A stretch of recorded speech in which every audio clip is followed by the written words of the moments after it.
Yeah, so I guess, I mean, the big news is we just started trading today, or specifically at 2 a.m. last night, which, which is, obviously a huge, it's a huge step forward in this industry where your trading is almost more important than your product, at least for some kind of period of time anyway.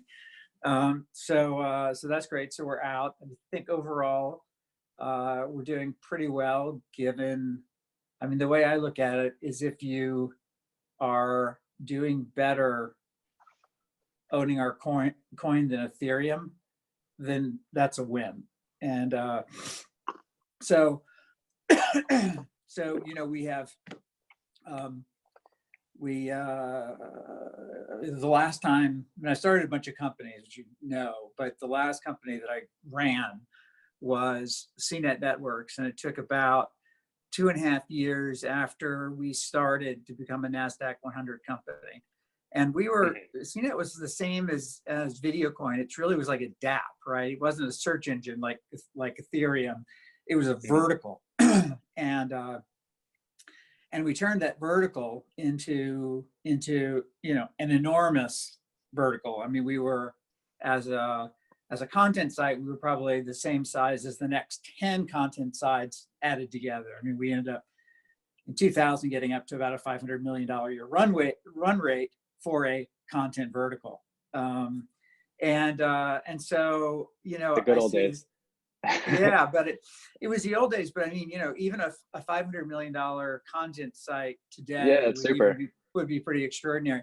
So so I think, I mean, our internal goal is we want to be within 12, certainly within 18 months, we want to be by far the largest revenue DApp, and I think we want to I think we expect to certainly within the next 12 months sort of be in the top 25 of tokens. And I think that's really comes from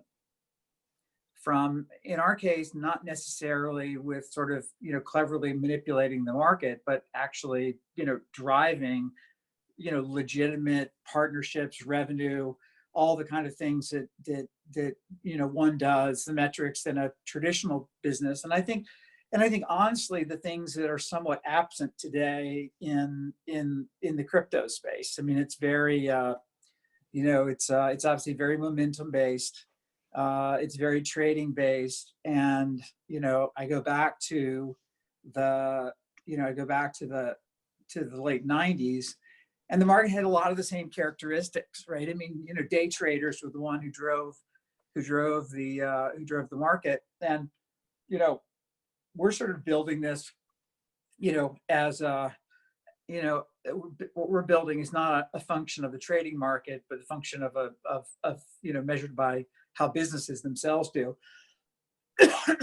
And to be more specific, we have probably one of the largest verticals in the world, which is video, which is 80% of internet traffic, growing, compounding at 25%.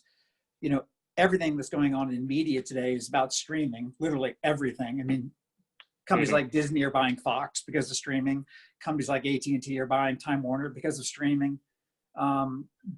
Even the business model for doorbells has been completely transformed in the last year, from going from $250 devices to $20 devices, where they make up all their money on the video subscription service that you pay.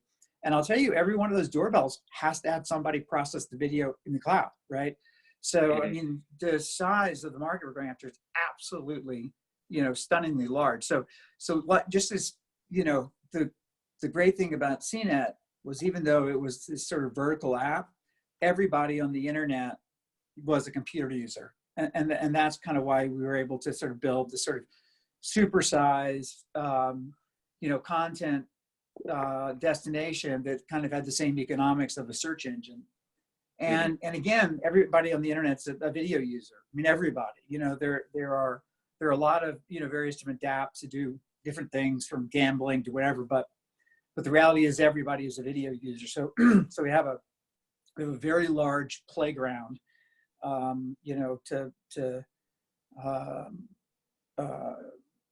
to operate in. And we have a really good team, and we just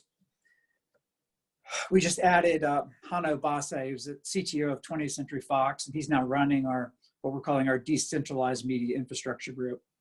He obviously he was the CTO of a very large media company, and has great relationships. And so I think that'll continue to help us with our credibility and partnering and all the things you need to do to build the business. So while trading is definitely different from actually building a business, and sometimes they can be like really different, depending upon the market. But I think we'll kind of bring both of those things together as we start really kind of rolling out the actual business over the next 12 months. What are some of the biggest obstacles you guys have had to face in order to bring this token to being able to trade, or just general hindrances you've experienced just running the business in the last few months? So look, we've made some really, I don't think anybody has really kind of paid attention to what we're doing, but we've made some huge changes that are fundamental to the model, and they will end up being fundamental to the model for everyone.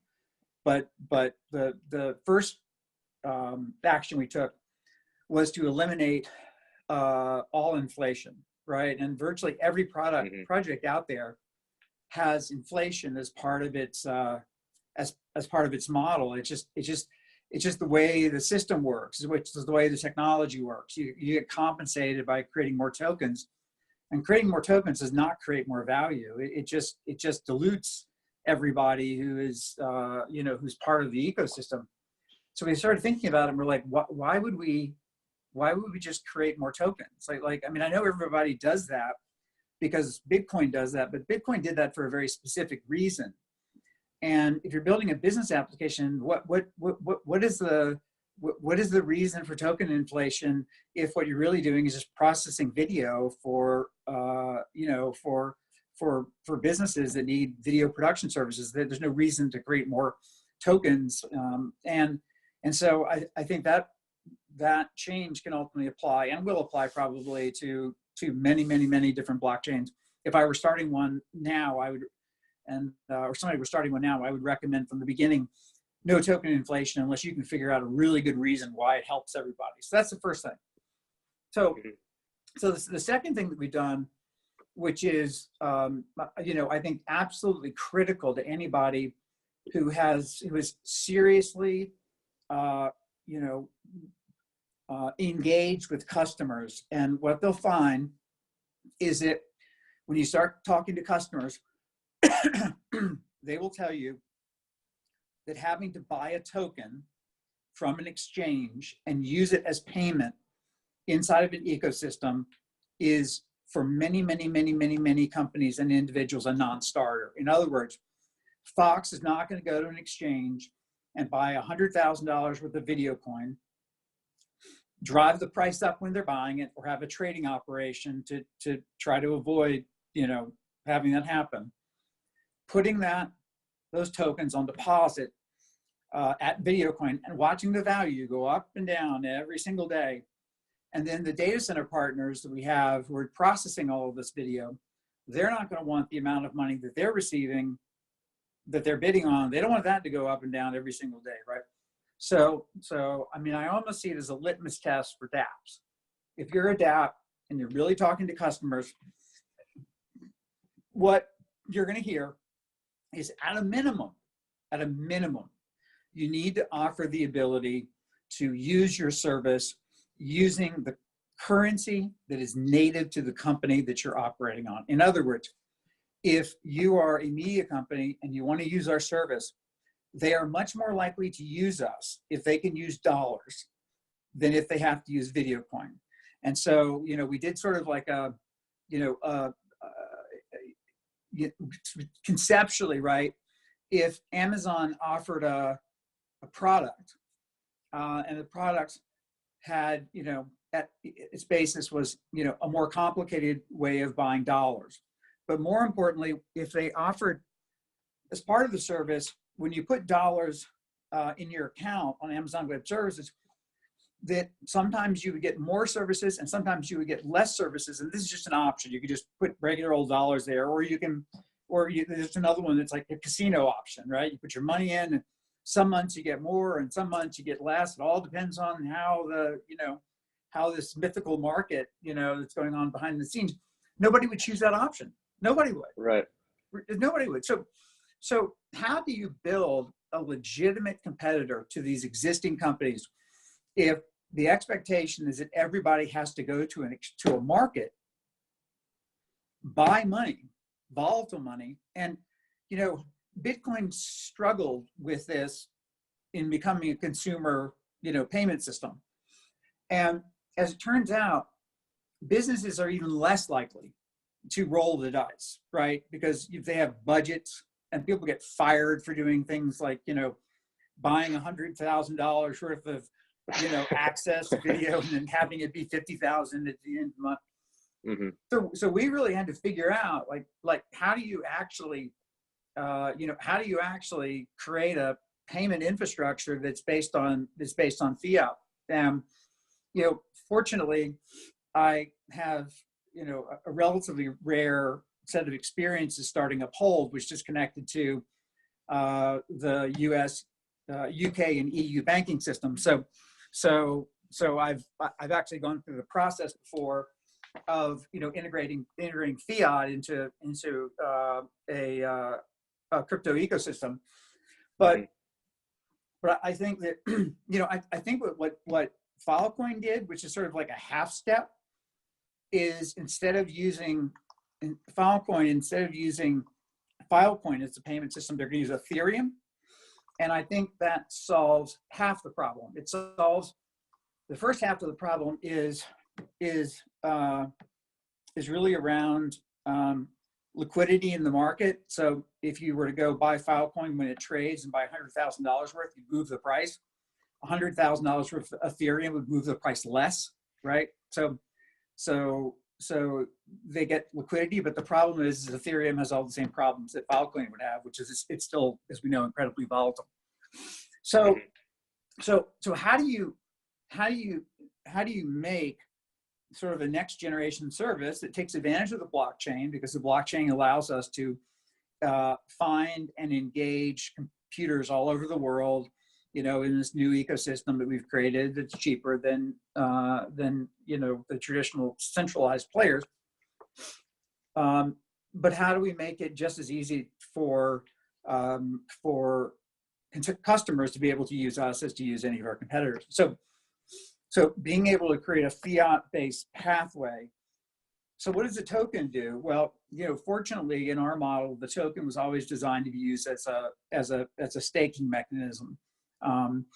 And it is the purpose it solves is to fundamentally help the best providers, data centers, or providers in general, who have the best quality and the lowest cost move up to the top, right? So the mechanism we've created has that effect, and it also creates value, obviously, for token holders.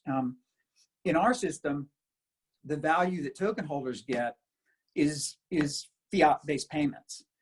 So rather than getting more VideoCoin, they actually get a percentage of the actual revenue that runs through our system, and so that gives token holders who are staking, it gives them revenue from day one, because this is not at a profit. It's a percentage of revenue that ends up going to those who are staking. So that means very early in the ecosystem, right? Like right from the very beginning, those who staking, are receiving not just inflated tokens, right? They're receiving real fiat cash as part of the compensation they get for staking. So I would say figuring out how you do two things. How you make it easy for customers to be able to adopt your service was a huge was a huge issue, and I think totally underappreciated right now. And the second thing is, how do you make sure that the token holders play an important role in the ecosystem and, are rewarded, as, are rewarded for that participation inside of the ecosystem. And, we all know you can't do, dividends, because that would make you, a security. But staking is very much both a useful tool for us in running our network, and it's also a way that those who hold tokens can actually get derive actual real revenue from holding their tokens. Is that the primary reason you guys are using a token is to not go the security route? So the staking mechanism has always been our token. We need a blockchain. So we don't necessarily need a fiat-based payment system, but we do need a blockchain. So our whole system, the ability to test, to make sure that the servers can do what they say they can do, the ability to measure what they do, and the ability to compensate them is all part of the VideoCoin blockchain. Right. And so that, but we also integrate into a fiat-based payments blockchain. So when it comes to onboarding and offboarding, the value that flows through the ecosystem, it's all in fiat. But our blockchain but our blockchain requires us to have a token to be able to operate it, because in the end it is a blockchain. And so the people who participate in staking, or who hold the token, they ultimately they ultimately, as long as they're staking, they benefit from the overall growth in the network. So it's not like just fiat-based. The actual value of the tokens themselves reflects the total amount of activity on the network over time, because each token will generate more fiat dependent upon if we have $1 million in transactions, they'll get a percentage of that. If it goes to 10 million, they'll get the same percentage of that. If it goes to 100 million, they'll get the same percentage of that. So the VID token can be compensated with the as a result of the growth of the ecosystem, unlike just having people have dollars. Right. So essentially, users have the ability to either hold the token and stake it, and it's kind of protected against like a massive inflationary effect by new tokens being created constantly. And they also have the option to exchange it for US dollars at any moment. And is that exchange done within like the LivePlanet VideoCoin network? So right now, the reason we launched our first exchange at KuCoin is because that's where you can actually buy the tokens that will be used for staking. And we expect to be on lots of other exchanges, but yeah, I mean, look, I think the way this industry sort of needs to end up, right? And the protocols need to have applications that run on top of them that work in order for them to remain relevant. People like us have to have real revenue that runs on top of our network to be relevant. And then in order to so we have to have somebody stake, because the way the system works, I mean, at the simplest level, right, is that the system can't run at the speed of the blockchain, because when you click a file and you want the video to come up, that can't be a blockchain operation that's sort of, it has to be instantaneous, and that requires staking, right? That requires a data center to have, or really anybody, it can be you with your computer. It has to require that people have the ability to lose money if they don't do what they say they're going to do. It's the only way for our system to operate instantaneously, is to put in jeopardy you know, value Mm-hmm. if you, you know, or you lose it if you spoof the network. You know, I mean, you know, any kind of negative behavior results in loss of value. So it's not just like these staking tokens. It's not just like they just get money, you know, for nothing. I mean, they have to wisely, you know, stake on the good actors inside of the system in order to get compensated. And if they support the bad actors, then they lose something. So that's how, you know, that's why it's not a dividend, because, you know, there's a real opportunity for loss of funds, which doesn't have a dividend. And they have to actively do something, which is to help us find and support the good actors and help us weed out the bad actors. So the token is necessary for the operation of the network.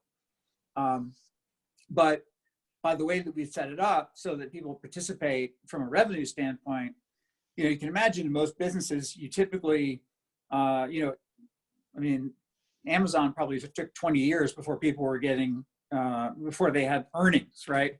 So by giving people a percentage of revenue, the token holders participate much earlier in the actual economic value of the network.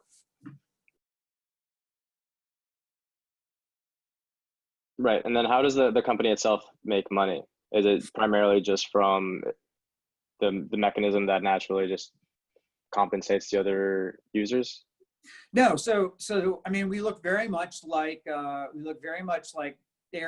and Uber. So the actual running of the network. So Airbnb is 20% of revenues they take, and Uber is 25% of revenues that they take. I think we're going to take something around 20% of the operation of the network. So we get compensated for running the network, and then the stakers get a percentage of the revenue based on kind of where they're staking. The actual data centers offer up a percentage of revenue to attract stakers.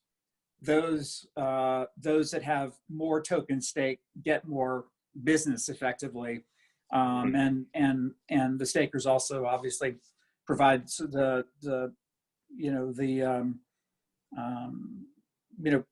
provide the tokens that mitigate the risk of somebody doing something that's detrimental to the network's operation.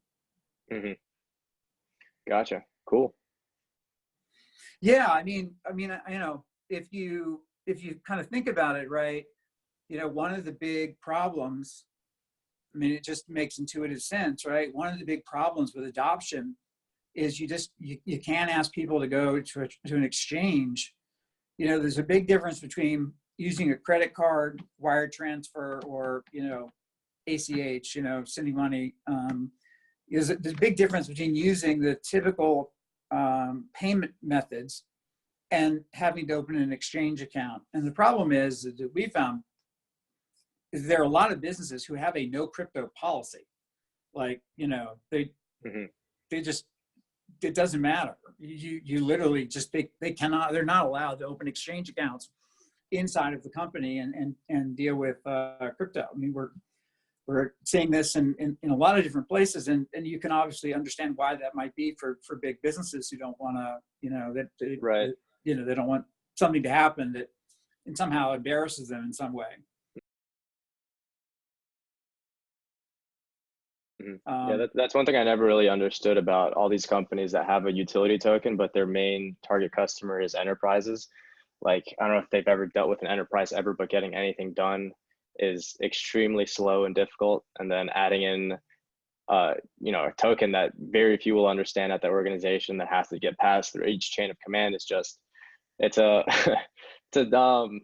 very tough task for sure. Yeah, I mean, look, I was, you know, at CNET, we spun out, became the leading web publishing app that was, became an $11 billion company, and we owned. Is that Vignette? Yeah, we made about $1.5 billion on that, and then I left CNET when Salesforce launched in January of 2000. I left in February of 2000, and, you know, put $19.5 million in Salesforce and was the co-founder, and it's been, from 2000 to 2005 working on the company, and was the second largest shareholder for the first 7 years. So I understand the enterprise game really well. Right. And I will tell you, they are not going to buy any volatile token to do any kind of operation. I mean, getting enterprise customers, I mean, you got to prove yourself.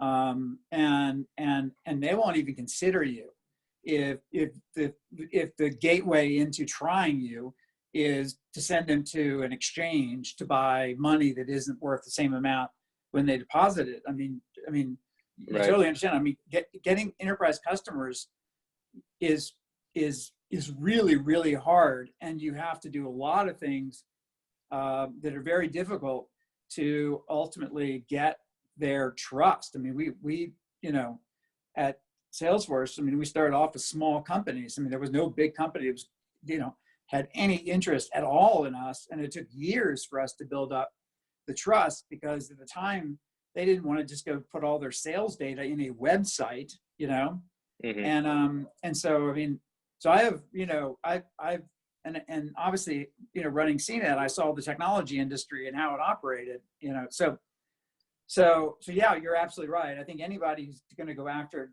enterprise customers, they need to have at least offer a fiat payment system in addition to whatever else they're trying to do. But yeah, dead on.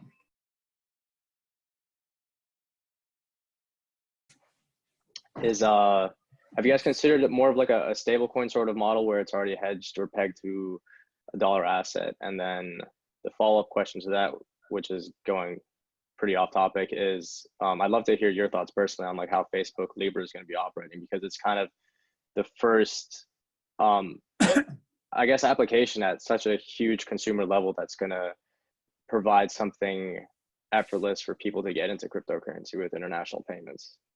Yeah, so first of all, our payment system, it is exactly what a stablecoin does, right? I mean, a stablecoin is just the movement of dollars, right?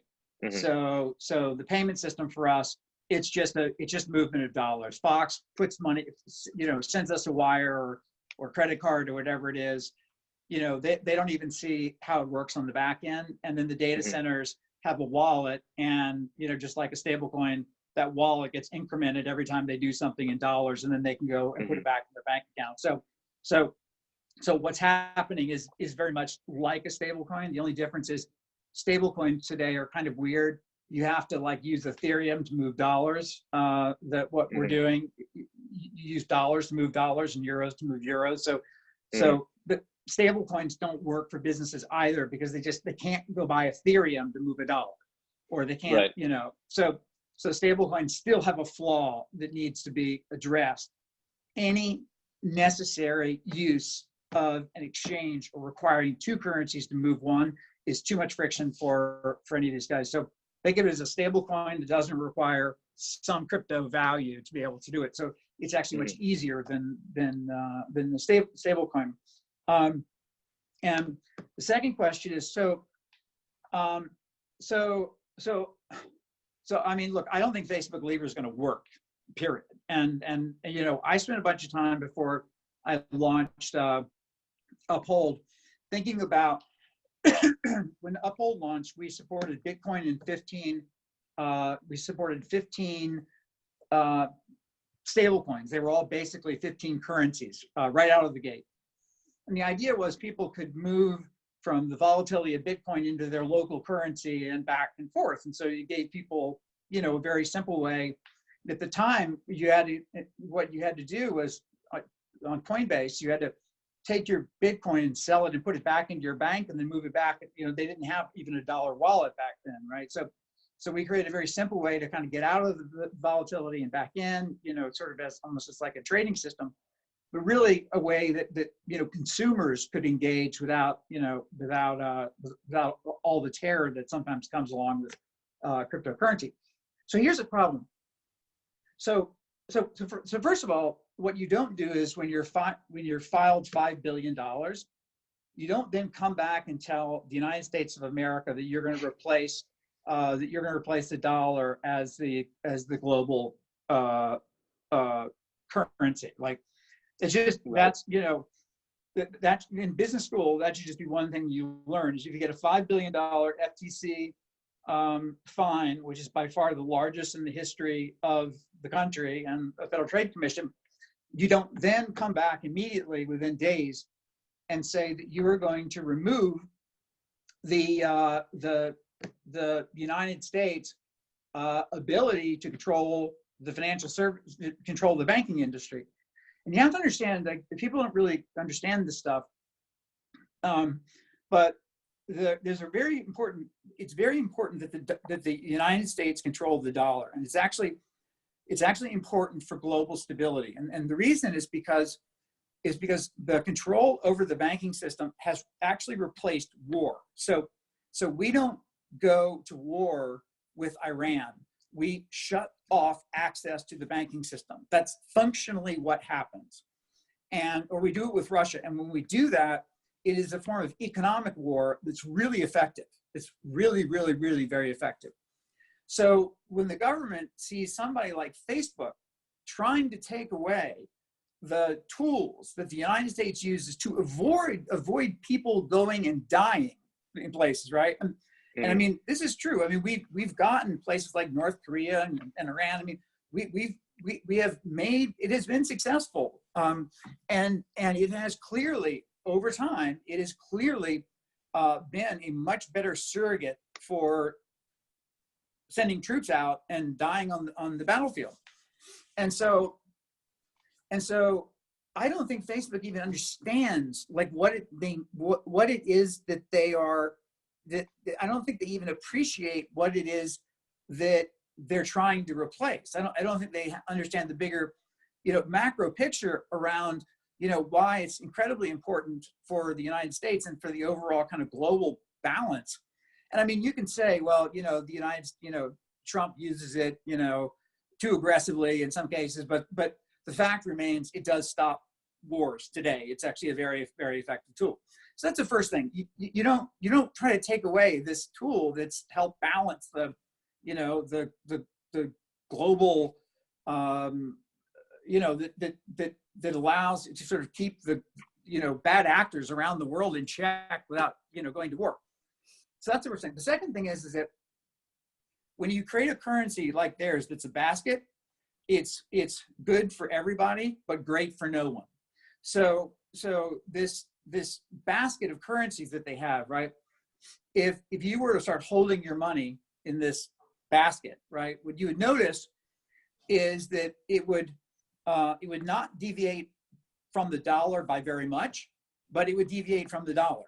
So if you're a mother of 3 and you have $1,000 in rent, and you put $1,000 into their currency, and the euro moves one way, and the pound moves one way, and then of course the yuan, which is now moves some way, you could find out that you could lose 5% of your money, right? And so now your $1,000 that you have is now $950 or $990, and you can't actually pay your rent, right? So this basket sounds kind of like an interesting idea, but the problem is that people don't want another currency. They want the currency they have for the purposes of stability. The other thing is that there are services that are already operating, you know, in a lot of these, you know, in a lot of these places like villages in India and Nigeria. And M-Pesa is an incredibly successful service. And they have a wallet, and you can send money around, and you can pay all your bills, and it works on phones. And so these services, I mean, if they really wanted to actually help, you know, provide access to the financial system, they would make a big investment in M-Pesa and push M-Pesa into more and more markets, because M-Pesa works in the local currency that people buy all of their goods and services in. And so, you know, I've heard that 4 out of 5 families live paycheck to paycheck in Los Angeles. I'm not talking around the world, I'm in Los Angeles. So what does it mean to hold money that is volatile against the dollar? Now, it's not as volatile as Bitcoin, but still volatile against the dollar. Like, what is the advantage of doing that? What benefit would I get of holding money that's not like all the other money that I use in my life? So I don't even, you know, there has been it's based on what are called SDRs, which is the value that the central bank, bank of the, whatever the global bank is. What's that? No, it's not the Central Reserve. What is it? It's the World Global Bank. I can't remember. I can think of it.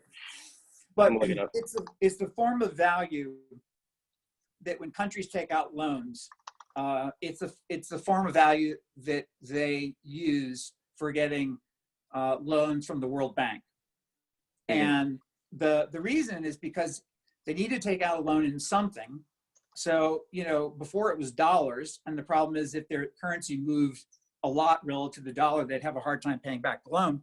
So for them, it actually is good to have a basket. But for consumers, it's not good to have a basket. As consumers, most important thing by far is to be able to use your own currency, to be able to use it inexpensively, to be able to use it ubiquitously. And services like M-Pesa are already doing that in all of the markets that that Facebook, you know, claims that they're going to, you know, help mankind. So, so I think it, you know, I think it's, I mean, you know, the other thing I would just say is that, you know, how many times have large groups of companies come together and actually created a good product, right? I mean, it never happens, right? Somebody comes up with a good idea, it's a small idea, it grows and becomes big. You know, 35 big companies coming together to launch something has never produced, you know, with all of them having committees inside of the companies, have never produced any breakthrough, you know, products. Right. And I can promise you this is not going to be a breakthrough, you know, other than Facebook just put themselves dead in the center of the U.S. government. Right. I've read some pretty interesting theories on it. Like it might just be like a smokescreen by Facebook to kind of distract away from a lot of the momentum towards monopoly claims, which is where a lot of the government's heading towards. So like this whole Libra thing could be like all right, well, if you guys really punish us for Libra, might be a little bit too heavy-handed if you go after us as a business. So could be a little bit of like interesting game theory there, but it could also be just like a tinfoil hat theory. I mean, why, when you've got people who want to pull you apart, why would you go at the heart of the United States? I mean, we have been able to, you know, the reason that we were able to get out of 2008 better than everybody else is we printed dollars. Like the only country in the world that can print dollars is the United States. And that's because everything that you buy internationally has to be bought in dollars. Oil is bought in dollars. Soybeans are bought in dollars. Natural gas is bought in dollars. You know, dollar is the global currency. 70% of all transactions in the world are in dollars, and we're 4.5% of the population, right? So so when, you know, 2008 happened, we did what was called quantitative easing, and we printed 60 to 80 billion dollars every month. And we could do that because people still had to buy our dollars because that's how they had to buy oil. So we came out of the whole, you know, we came out of that whole 2008, you know, depression, recession faster than others because we had that ability. And it is definitely true that people like Russia and China and others do not like the fact that we have the ability to control, you know, the global economic system. I mean, you can't really blame them. But at the same time, there's no doubt that it is an effective tool for the things that I described. I just don't think Facebook even understands like what they walked into. Like, I don't think they understand. I don't think they even probably understand why they're getting treated the way they're treated. Right. It was such an odd thing to, it was such an odd thing to do. And it was such an odd time to do it. Literally within days of their fine, literally within days. Yeah, which is why I'm more leaning towards like maybe just like we'll read about it in textbooks like years from now as like game theory at a very high level to avoid U.S. intervention. But Yeah, I don't know. They're worth like what, 500 billion, and they're trying to tackle this multi-trillion-dollar global issue where it's no longer even just corporate, it's political, and those two worlds don't necessarily mesh to that extent that you can cause political change with an international currency without just getting absolutely ransacked by the US government. No, you're going to get. They have to. They have no choice. You literally have no choice. I mean, Right. when I say that the United States views this as a tool of war, you have to understand it is a tool of war. It is literally no different than an aircraft carrier.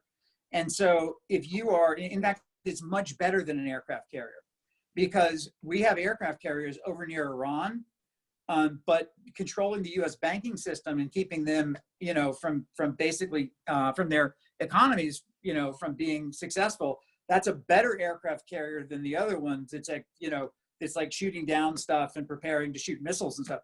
I mean, this is real stuff, and so this is the way people think about it. And the history of the world has really been, when the leaders of the world don't, do a good job of sort of managing the balance of power, like the UK did when Hitler, came along. I mean, they didn't stop him, and so what ended up was World War II. And so the lesson is always that whoever is the global power needs to, they need to keep the system in balance. And that's today. It's economic warfare. And they're never, ever, ever going to let any company walk in and deprive the military of its most potent tool. It's right. Which is what makes Bitcoin a super interesting thing to look at, because it can't really be shut down. I mean, you can target, the exchanges and wherever you can hold the currency and trade it. But as a decentralized entity, if it ever did pick up that momentum to the degree that the U.S. government saw it as a financial threat. It would absolutely. Yeah. I mean, look, the good news about Bitcoin is it's volatile, and it's very difficult to use in any market, because there's no real market where goods and services are priced in Bitcoin. So you're always having to do a currency translation every time you buy something, and right. It's always volatile. And so that's allowed the government to kind of let it go. But you're right. I mean, if everybody started switching to Bitcoin globally, they would shut it down yesterday, or 3 years ago, 4 years ago. Absolutely. Right. Absolutely. Definitely. Cool. Well, yeah, as always, I appreciate your time, Halsey. I'm not sure how you're doing more on scheduling and stuff. I'm sure you guys are pretty busy with this release coming out. Yeah, well, it's just kind of the beginning. So actually, it's a lot of work to get listed and launched. I mean, it's, yeah, absolutely. So fortunately, that's now begun. So now it's just a matter of adding exchanges and obviously growing our operation. Hosting in a very growing market. So that's all. Yeah, really, it's a $30 billion market growing at 25%. So I mean, if we get 3% of the 25%, it's like $180 million a year. I mean, it doesn't take a lot. We don't have to take anything away from Amazon. We just have to take some of the growth, and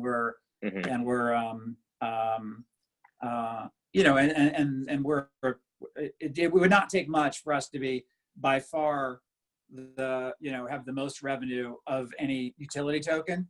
But I think, CNET also had more revenue than a lot of search engines, or some of the search engines.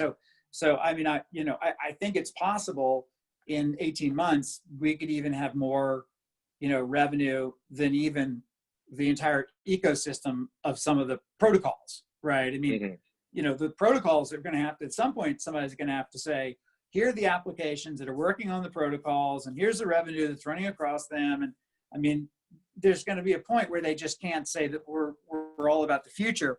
At some point, they've got to be about the present. If you're doing what we're doing, everybody has a timeline that says, here's the time you need to be about the present. They haven't done that with protocols yet. So, but, I think in the next 12 to 18 months, some point, everybody's going to look around and they're going to say, okay, what's really working here? You know, Right, who's right. actually really driving revenue across their infrastructure?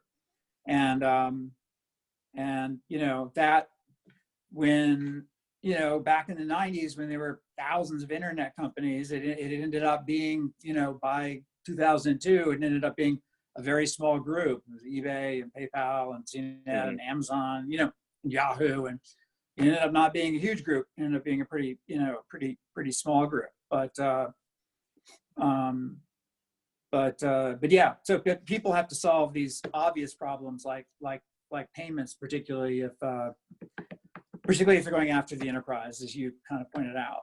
Absolutely. Yeah, absolutely. And by the way, I mean, the camera's super cool. I have it right here next to me. The LivePlanet one. Yeah, I mean, the thing that's great is that, you know, we have the only VR video system that works because we have a camera, the cloud, the whole thing, right? So Right. I mean, the way to think about us, right, is that all of the big companies that have come before us have all been about text and graphics. So Amazon, text and graphics, Google, text and graphics. Now, they ended up buying YouTube, but that's an outlier for everything they do. We're the first company that basically is a video innovation company at its core. All of our engineers are around video innovation. So when you plug that camera into our cloud, you're plugging into the most sophisticated video cloud by far on planet Earth. I mean, when we're taking the video live or recorded and we're pushing out to all these platforms, we have hundreds of 64, you know, chip processors, individual 64 core processors who are all processing this stuff in order for it to go to Oculus Go, to Daydream, to Google 360. It's a massive amount of transcoding and encoding that goes on. And so you know, for us, VideoCoin is just saying, okay, we have all this technology for building encoding and transcoding. Let's extend it beyond VR into more traditional kinds of encoding and transcoding, and then let's push it off of the Google servers that cost us a fortune and push it out. And so that's video. VideoCoin is just taking, you know, all of this this technology and know-how that we have internally, and just making it more broadly available, and, you know, solving a problem for us and for others, which is how do we collapse the cost? And there's only one way to do that, and it's to soak up excess demand. Right. You guys thought about creating an actual streaming platform as well, like a YouTube competitor or something like that? I remember I read an interview. Yeah, well, I mean, that's what, if you go to LivePlanet.live, that's what it is. And we've had, in the last 3 months, we've had 100 bands that have now come on. I mean, I think by the end of the year, you're going to see LivePlanet.live is going to have, I mean, we've got record labels, we've got tons of NASCAR, we've got tons and tons of, now, you know, we sell our technology to anybody. They can buy our camera and they can use it. And we've got people looking at doing weddings, we've got people looking at doing distance learning, you know. But what we've been doing is you know, there are only 2 categories that we facilitate. We want to facilitate the you know, crypto thought leaders, and we're doing that for we're doing that because it helps us as a company to be able to demonstrate to the people who are the leaders in the industry that we have amazing video technology, right? It's a great proof point about us and our capabilities. So we want to grow that out. And then the other thing we're focused on is just music, because it doesn't mean, like I said, there are lots of other people doing lots of other things, but music is great because, you know, audio over the internet already works. Television of concerts has never worked, and the best consumer use of VR is music by far. You put headsets on, you listen to music, you're totally like into it. I mean, it's phenomenal. And yeah, so we're moving up the, you know, we're moving up the ladder on bigger and bigger bands. But you know, I saw a headset that's launching in late 2020. It's like the reality that everybody thinks they're going to get when they put on a headset today. But it's phenomenal. It's going to be like 2020. you know, when you start being able, and they have cameras on the outside so you can see through it. Oh, and by the way, it's like the size of my glasses, only thicker. And then Really? it goes down to a pocket in my pocket. So it's like, you know, I mean, literally it's like bottle glasses, but it's It has so audio much smaller. too? What's that? Audio as well? Yes, I think what they're going to use is, I don't think they know yet whether they're going to have, yes, I think they're going to have, yes, I think they're going to have, they're still working on what they're going to do with audio, but I think you'll be able to use your headphones, you know, using Bluetooth, or they'll have headphones that you can plug into your ears. But they're really going for a very small form factor.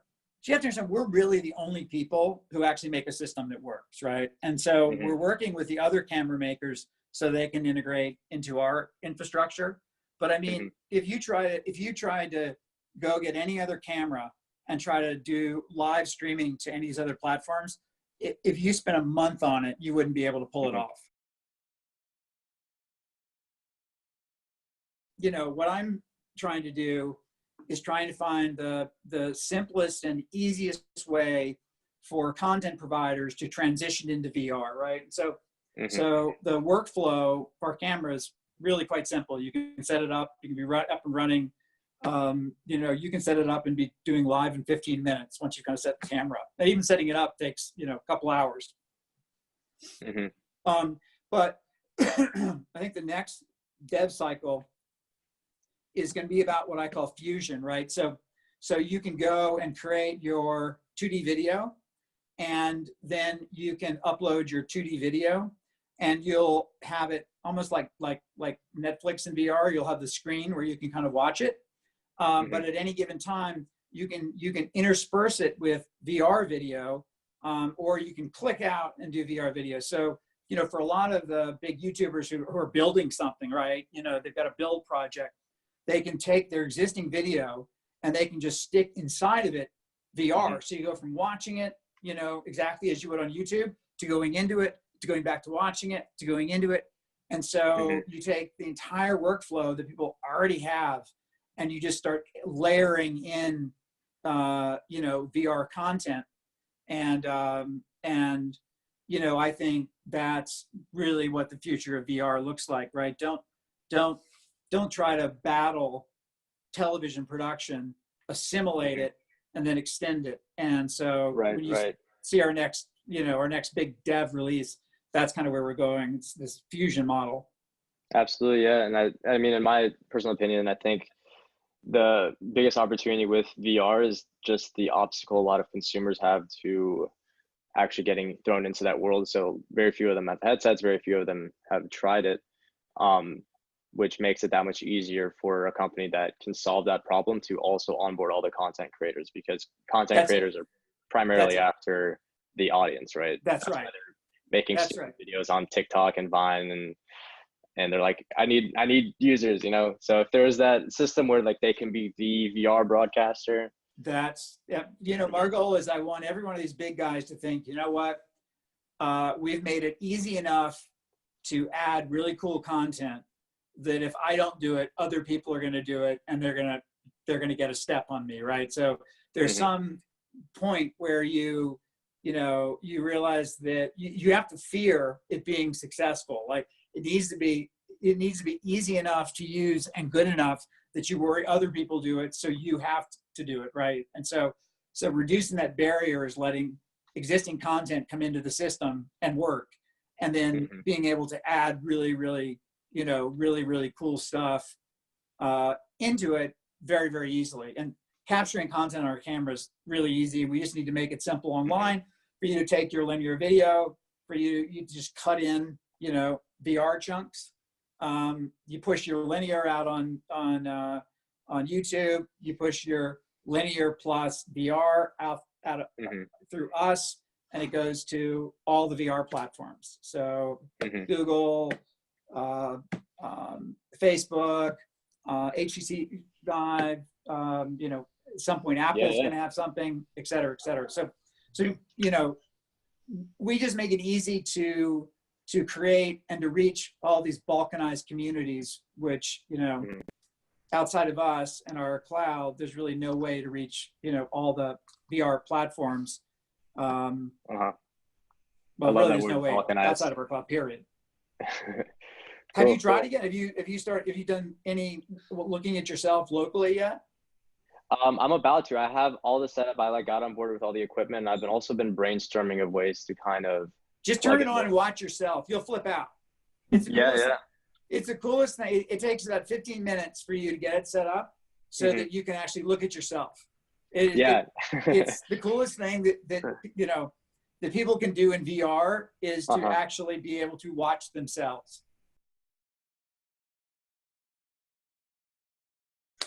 Well, like I said, definitely let me know when you're when you've turned it on. Okay, will do. All right, nice talking to you.